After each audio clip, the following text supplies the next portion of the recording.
So my understanding of balance is that all you're doing with balance is moving. Human body is basically a engineered structure designed to hold you against the force of gravity and to allow you to move. Okay, and the skeleton is the main frame that gives you that ability to resist gravity and to move. So the skeleton is an engineered structure, and it's got strong points and weak points. And the weak points in the skeleton, where the joints are. So all I have to do is, Jason, isn't it? Yeah, Jason. What I'm going to do with Jason is he's got a nice base there, a nice stance there. Centre of gravity is probably about there, and it's probably, I drew a line through him, it's well balanced about there. All I have to do is to move him that way slightly. I'm trying to shift the centre of balance and moving his centre of gravity away from his base of support, putting onto one foot. Okay? So what I've also done, I've broken his natural spine line. Right? So the spine is, angled, it's got bends in it that holds you against gravity, and it's got a natural range of motion where you can move your spine a little bit without starting to pop your hips out or pop your centre of gravity out. But once I move his spine past its natural range of movement, that's when I start breaking balance. So if you're looking at martial arts at a really advanced and sort of conceptual level, it's really two spinal columns interacting with each other. Okay, you have to visualise that. So how do I attack the body, or how do I manipulate the skeleton to get the best effect? And there's 5 balance points, 5 primary balance points, and there's 3 secondary balance points. The first balance point is through Jason's eyes around the head, where the atlas bone joins the base of the cranium. Okay, and that's a ball joint, so it's easy to manipulate. So it's nice, it's here, here, here, here, and I can attack it at any angle I like. I can go here, I can go here, I can go here. So that's one point. That's the first point. Okay, it's the line through the eyes. Okay, this is a good point because I can attack it from 360 degrees. Leave the shoulders out for a minute. The second point I use is what you're talking today about the kidney space. So the top of the kidneys lines up with the middle part of the spine around about thoracic vertebrae 6 or 7, I can't remember which one. And that's the point of the maximum bend of the spine.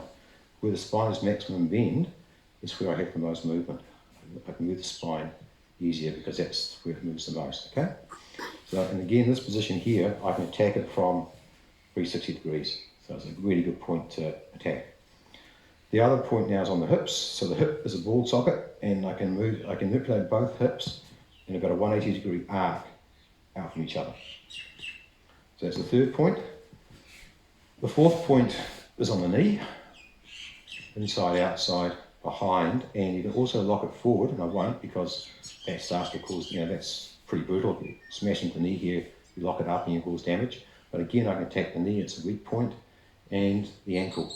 And you see very little pressure there just to move Jason's ankle around, okay? So these are your 5 primary balance points, all right? If I try to do this, if you can resist me, okay? So if I just resist, he resists, it doesn't work, all right? If I go here, it doesn't work. If I get it right, it does work, okay? So you've got to be pretty precise, okay? So I look at those 5 points, and these are the 5 main points that I will take my own body to with my training partner, or I'll put a strike into, or I'll move towards them, okay? So these are your 5 main points. Now the shoulder is, a lot of people think the shoulder is a primary point, and for all intents and purposes it is, but it's not directly connected to the spine or supporting the body against gravity. So to move the shoulder, there's a slight movement to initiate that movement before I can actually start to move the shoulder into that spinal bend, okay? So the shoulder is a really good point, but it's not a true structure point because it requires a little bit more movement to get it in there, okay? The other 2 points are the elbow, okay? And the elbow is also an analog for the floating rib point because I can push through there and get the floating rib, okay? I can also use it later on. I'll cover wrist locking later on. And then on the wrists is also a point here, and it lines up with the hip normally. So I can, if I'm resting somebody here, I can attack this point here by just pushing through the elbow, okay? So these are, we call them secondary points, okay? So you have your your 5 balance points, main balance points, and you can use them if you're a striker. It's kicking time. When I was younger, I used to like to spar and kick, like probably when others did, but we basically just spray and pray. You'd be throwing kicks everywhere. When you get older and you can't kick as good or strike as good, I'm more precise now where I kick. I'm either going to kick you. I was not going to kick knees and ankles, but you can in sorts of hints. So when I'm sparring, I'm striking into here, into hips, and I can get a round kick up here. I'm going to here. These are your 3 higher balance points. So, and you don't have to hit somebody, because if you throw a kick with intent or strike with intent, their body will need to protect itself, and because you're attacking a balance point, a weak point in the skeleton, you'll get a reaction and they might just move slightly. So I aim all my strikes now primarily at these balance points: hips, floating ribs. Okay, and if I was outside self-defense time, if it happened, I can go for the knees or the ankles, which cause me damage. So these are your balance points. Now, so now I understand where I can take his balance points. What I want you to do is partner up and just have a feel around these balance points and just see if you can make them work for you. And just try, get your partner to be semi-non-compliant, okay? And so, can I make it work from here? This is not quite right, okay? Okay, I cheated them triangles, I'll cut it later. If I go here, not going to work, okay? If I go here, yeah, it's going to start to work, okay?